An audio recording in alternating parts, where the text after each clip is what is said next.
How's it going, everybody? Says we've just gone live on YouTube. I will trust that. I'm always skeptical about these live streams. I like to give them a couple extra minutes to get started. I want to explain what's about to happen here. I've never done this before. I'm about to tape an episode of pretty much the weekly podcast I do, but you'll get to see it live here as I do it on YouTube. There's a lot technically going on in this setup, so you may see some of the rough edges. I apologize for that in advance. One of the other things I'm going to do here is turn off some of these notifications because it's going to get pretty crazy pretty fast. And I'm not good when I get super distracted. So here we go. We are going to tape an episode of the podcast. I will stop that music. I will get the podcast all queued up, and it's all about the San Jose Sharks. Here we go. Broadcasting live and worldwide. Here's Brody Brazil. All right, so I've got some new bells and whistles for this episode of the podcast. Let me show you one of them. Never had that before. I don't even have to say anything funny, and I'll get a laugh. And pretty soon, all of that's going to turn into this. Yeah, I got a soundboard. I'm definitely going to overuse this. And I'm also live streaming this podcast recording on YouTube. So some of you right now are watching me do this. It's a little bit creepy. I feel like somebody's eavesdropping. I've also turned off the comments because it gets so fast and so distracting that I can't really pay attention to the actual podcast I'm trying to record here. So I do feel a bit weird in this setting, but here we go. It's all about the San Jose Sharks, and you're starting to feel like maybe the dust has settled a little bit with the coaching change, one that I certainly didn't see coming. A lot of the players didn't see coming. And it sounds like Doug Wilson just kind of made up his mind on the flight back from the road trip, looking back, looking at the present, and looking ahead, right? And I'll explain a little bit later on why this may have been the window of opportunity. If you were going to make a coaching change, this was the exact optimal time to do it. Again, I'll get into that in just a second. But what an uncomfortable season it's been so far for the Sharks. And it's not to say that the uncomfortability, is that the right word, could turn into success. I think sometimes that can happen. Look at the St. Louis Blues of last year. And I hate to use that reference. That was a rather magical outcome. But it's not to say that this season can't be successful, but it's just not a typical hockey season in San Jose. And maybe that's partly our fault in Northern California. We've become so reliant on this team to just show us enough in the regular season, show us the rights, the wrongs, but mostly the rights, and understand that they're playoff bound and that there won't be any problems. But this year, again, I think it's uncomfortable because you just have not seen enough and consistently, and in your gut, you haven't seen it the right way. There are 5 games left here in 2019 for the Sharks. Also 5 games left to 41, which means halfway through the regular season. I feel like these next 5 games could truly determine the fate of the rest of this regular season and potential playoffs. These next 5 games, that's crazy to say that a little stretch in December, late December, could hinge your total season on it. But I don't think that's an exaggeration to say it like that. This team overall has 16 wins and 20 losses. They have 1 win so far in the month of December. We're 19 days in as I tape this. They're off tomorrow. They don't get a chance for win 2 until December 21st. So 4 wins in October. Then the franchise milestone, 11 wins in November. They've already had to dig themselves out of a huge hole. It wasn't easy. You saw them do it. You saw them find ways to win. The fortunate part about that portion of the schedule was that it was a lot of home games. There was a lot of opportunity to dig themselves out of the hole. They cannot afford another catch-up month and hope that it's going to be in January and or February, because the schedule does not play out in that fashion. The team is also going to lose whatever momentum they can build because they are off for a span of, I want to say, 7 or 8 days with the mandatory league break as well as the All-Star break that happens, I want to say, third week of January. So getting to a couple points that I want to make here. I mean, I think this is such a big picture topic that I'm about to bring up, and it's a simple point, and you're going to say, well, duh, I could have thought of that. But this is where my mind keeps going as of lately, as of the last couple games, and seeing the new coaching staff take over and seeing the players have the realization of how serious things just got. I mean, they understood before, but now, some movement is happening, and that's when things are getting drastic. But the big picture point here is just that the margin for error, it's getting super slim. I mean, yeah, we talked about the hole that they dug themselves out of, that they dug in October, they got out of in November, but guess what? They're really right back in one of those holes again. And they need wins. They need all types of wins. They need ugly wins. They just need to find ways to get wins, because I talk about the margin for error. You think of every loss from here on out, every single one, because we're almost at that halfway point, is going to necessitate that much bigger of a push in the second half. And I'm not saying they're not capable of it. I'm just saying that it becomes that much more difficult and that much more monumental to get yourself out of this. And then the next thing I want to bring up is actually the next couple games. I talked about how the upcoming 5 here, the remaining ones in the calendar year, they're going to be huge. Well, this weekend, it's a back-to-back doozy. Are you serious? The defending Stanley Cup champion St. Louis Blues on Saturday, and then the Las Vegas Golden Knights on Sunday. Both home games, right? This is a 7-game homestand. But you have the feeling like it might set up to be a weekend of extremes. Like, I'm not even going to discuss the negative outcome, the potential negative outcome. I think you can realize it for yourself. Think about, on the flip side, the extreme it could be if San Jose plays well in both these games and wins both these games. It's a hypothetical.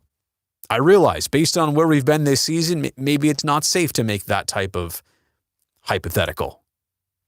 But I'm going to put it out there just like that. What a swing this weekend alone is going to be, the last 2 games before the Christmas break. And yes, 5 total days off for the Sharks after this weekend. As for how they're playing right now, I think there's one guy to key in on, and that's Tomas Hertl.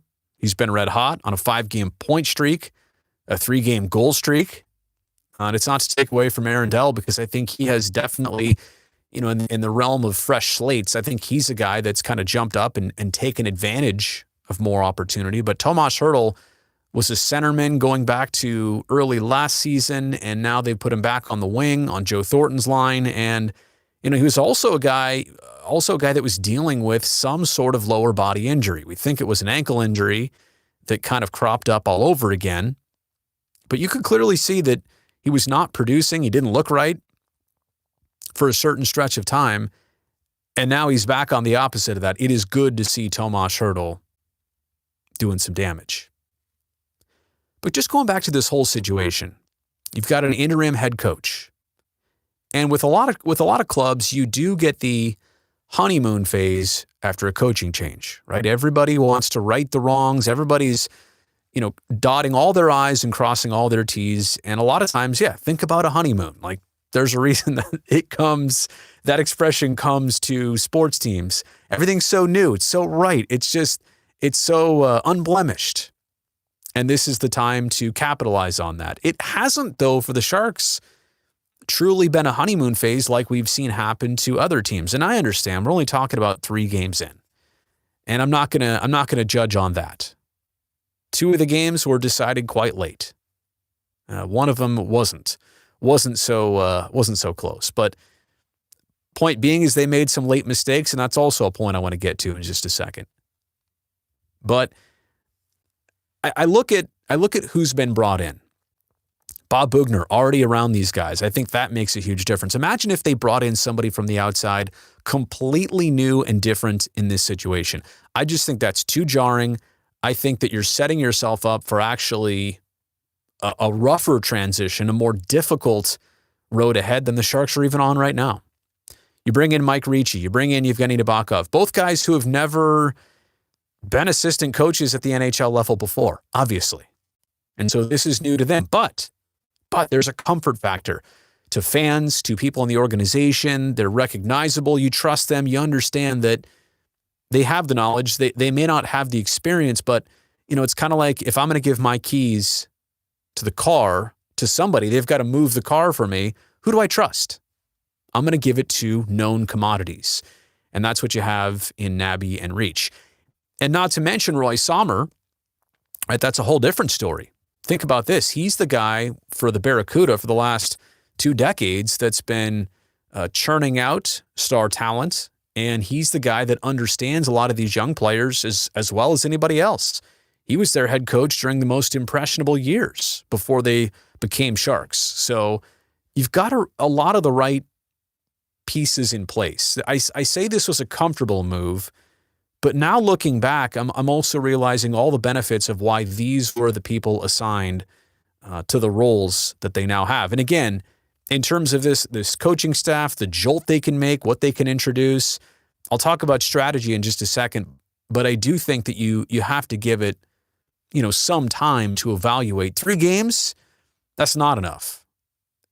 5 games, you're getting there. 10 games, that's definitely enough to see how some of the changes have been able to happen. And just going back to the next point here, going back to what I said before on the timing. If you're Doug Wilson on that flight home after the winless road trip through those four cities, what was it? Carolina, Tampa, Panthers, and Predators. You come back off that road trip and you're thinking, all right, we have basically almost the entire rest of December at home. A lot of practice days. That's what the Sharks need right now. If they're going to make changes and be able to implement changes, they need all the practice days they can get. Think about the contrast if they were on the road right now. Skipping days, too tired, plane flights. This would not be a great time to have a coaching change if the schedule wasn't set up like it is right now. And I know a lot of people are asking my next point here, how much can this team actually change? And because of it, how much can they get the results to change? That's difficult to say. I mean, apply it to any one of your own life situations. The job you do, your family situation. Can people change? Can their approaches change? Yes. Can you totally change the skill set of what you have? Not necessarily. Like if I want to be a pianist, and I've thought about, by the way, learning how to play the piano lately. That's been kind of a weird, you know what? I feel like, yeah, the timing, it just needed that right there. But yeah, I've wanted to learn how to play the piano. I think I might be able to do it. Just kidding. It's going to take some time. But I can't just do that overnight. You can't ask a team to have a totally different skill set. You can have a different mindset. You can have a different approach. I wish I had the answer to this. I just want to point out all the variables that maybe we haven't thought of here. I think there is some ability to get different results. But if you're asking wholesale to see a completely different team, I don't know how much that's going to be possible.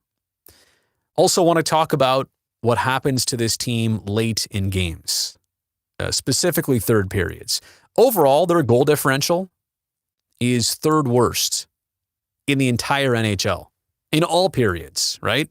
The amount that they score versus what they give up, third worst in the NHL. That just goes to show you all the 4s and 5s and 6s and 7s that they've allowed this year. It's starting to add up in that manner.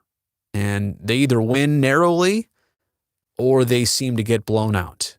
And I think that's going back to what I said earlier about, the feeling in your gut. There haven't been one-sided Sharks games where they end up as the winner. So maybe that's the mental aspect of it, but numerically you can see it just like this. In first periods, they actually outscore the opponents. It's a +1, but they outscore opponents. Second periods, they're a negative 11 on the goal differential. Okay. Third periods, they are a minus 20 in terms of goal differential. And that's where I think a lot of people are feeling vulnerable right now. Tie game through 20. How's it going to go in the third when your differential is a minus 20? Scott Hannon, great colleague, pointed out the other day when we were discussing third periods that some of that, though, does make sense. You're behind maybe. You're chasing the game. You're willing to take more risks to get back into it. And because of that, sometimes they go the other way. And all of a sudden, the hole that you were in on the scoreboard just got a little bit deeper. But again, I think third periods and the lack of success there also tells the story of not a fragile team, but a damaged team, a team that's been through a lot this season. Another thing is, we could look at where they're at in the standings on this Thursday night, and we could swing it a lot of different ways, right? Watch this. I can make you feel good, and I can also make you feel panicked within the matter of 20 seconds, right? So in the Pacific Division, the first place team right now only has 4 more wins than the Sharks. 4 more wins. That's it. They've played the same amount of games, only 4 more wins than San Jose. I can easily think of 4 games the Sharks could have won, and they'd be in first place right now. But the last place team in the Pacific Division only has 2 less wins than the Sharks. So, yeah, look, it's clustered.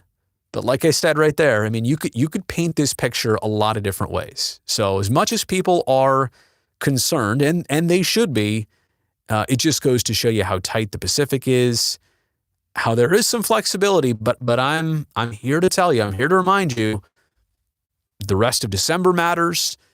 January really matters. February even more so. And just going back to those initial comments I made, so many fans over the years have gotten accustomed to, regular seasons don't matter. This one matters. You may not get out of this one the right way if things don't turn around here in a hurry. And I think we all understand the expectations that we're on this team and are still on this team to deliver. And this is my last point. It is kind of the chance to reset here. The team is going to play 2 games in the span of 10 days, right? So they had 3 days. They're going to have a total of 3 days from their last game to Saturday's game off. Then they're going to play back-to-back nights. Then they're going to have 5 days off. So 5 plus 3 plus 2, 10. And 2 of those being game nights. This right now, with the holidays, with people kind of taking their mind and getting away from hockey for just a second, this may be the best opportunity to fully hit the reset button, right? Which is something they physically and mentally need. But I wonder this year if the free time is going to make them come back looser, or if this is going to make them super tight. And by that, I mean, this is weighing on people. I know fans feel it, certainly. I see what you post on social. I talk to you sometimes in person. I hear it. I get it. I feel it too. I do the post-game show. I get the level of concern. But I want to make sure everybody knows that, well, first off, everybody handles struggle and stress and failure differently in terms of how they show it. But I want to assure you that there are players losing sleep over this on a regular basis. There are players totally stressed out over this. There are people in the front office that are pulling all their hair out. Obviously, a coach has already lost his job because of this. There's just a lot going on in terms of behind the scenes and all the things that you don't see. I want to make sure that point comes across, because a lot of times I think it's taken for granted. Well, they came out, they lost tonight. I didn't see it in them, and they're going to go home and try and reset. No big deal. They don't say it's a big deal. Their post-game comments tell me that they're upset, but they'll get over it. Trust me, right now, they're saying what they have to say. Sometimes there's not a lot of getting over this stuff.